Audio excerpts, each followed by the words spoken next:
Assalamualaikum warahmatullahi wabarakatuh. Perkenalkan, nama saya Belva Isna Alvira dengan nomor NPM 2350-300-01.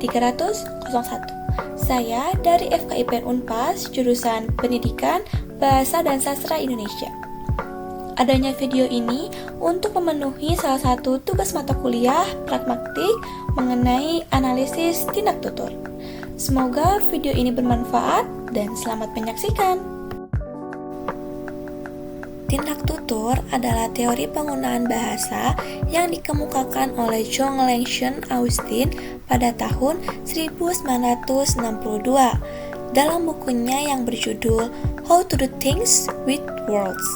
Tindak tutur adalah gejala individual bersifat psikologis dan keberlangsungannya ditentukan oleh kemampuan bahasa si penutur dalam menghadapi situasi tertentu.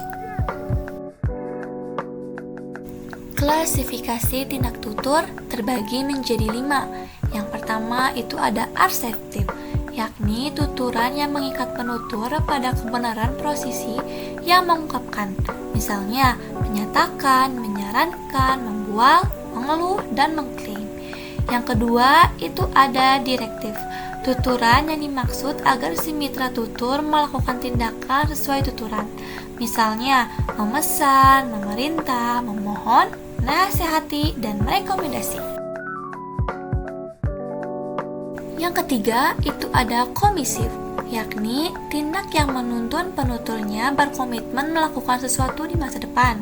Contohnya adalah berjanji, bersumpah, menolak, mengancam, dan menjamin.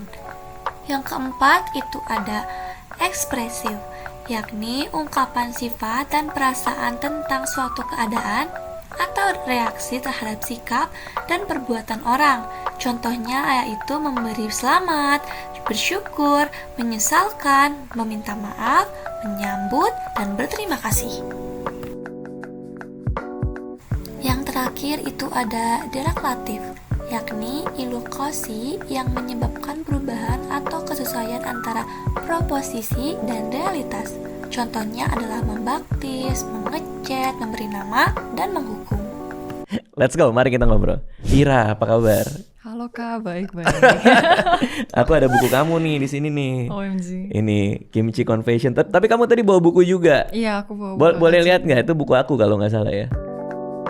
Ujian pertama adalah tindak tutur ekspresif, karena tuturan Zafira yang mengucapkan kata OMG sambil menunjukkan bukunya mengekspresikan rasa antusias dan senang yang luar biasa di awal obrolan podcast. Ini beasiswa kan berarti? Iya, alhamdulillah beasiswa penuh. Waktu itu kayak bukan random sih Kak, tapi kayak gak unexpected banget sih, karena aku dulu kan suka matematik, jadi aku ikut. Tindak tutur yang kedua yaitu representatif, karena Zafira memberikan informasi yang sebenarnya terjadi, bahwa kuliahnya di Korea didanai oleh beasiswa penuh berkat rekam jejaknya yang sering memenangkan lomba matematika sejak di sekolah.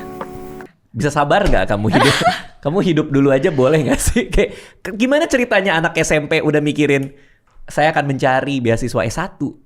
Vira, emang pengen aja?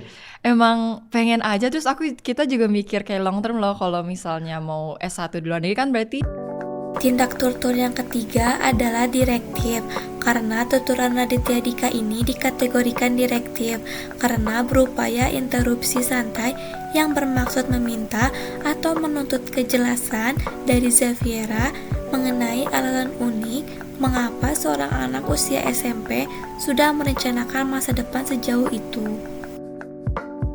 di Korea tuh ada culture namanya kayak hagwon. Hagwon tuh kayak bimbel gitu Kak, tapi lebih ke kayak sekolah kedua deh. Jadi kamu selesai sekolah biasa langsung ke situ sampai malam. Nah, tindak tutur yang keempat adalah deklaratif, karena tuturan ini mengandung fungsi deklaratif berupa penamaan atau pelabelan. Masyarakat Korea secara konvensional mendeklarasikan dan menyepakati bahwa istilah hagwon dipakai secara sah untuk mengubah realitas status lembaga bimbingan belajar di sana agar berbeda dengan sekolah formal biasanya. kita sebisa mungkin kita aja, tapi jangan sampai ekstrim. Percuma pinter kalau nggak sehat ya. Betul, ya karena kan? kesehatan nggak bisa dibeli kan. Tindak tutur yang kelima adalah tindak tutur komitif. Tuturan ini menunjukkan fungsi komitmen atau tekad diri Xaviera mengikat dirinya sendiri pada prinsip hidup di depan untuk selalu melakukan yang terbaik dalam belajar tanpa harus memaksa diri sampai mengorbankan kesehatan. Enak banget ya orang tua kamu. Kakak dapat beasiswa S2, kalian dapat beasiswa aja.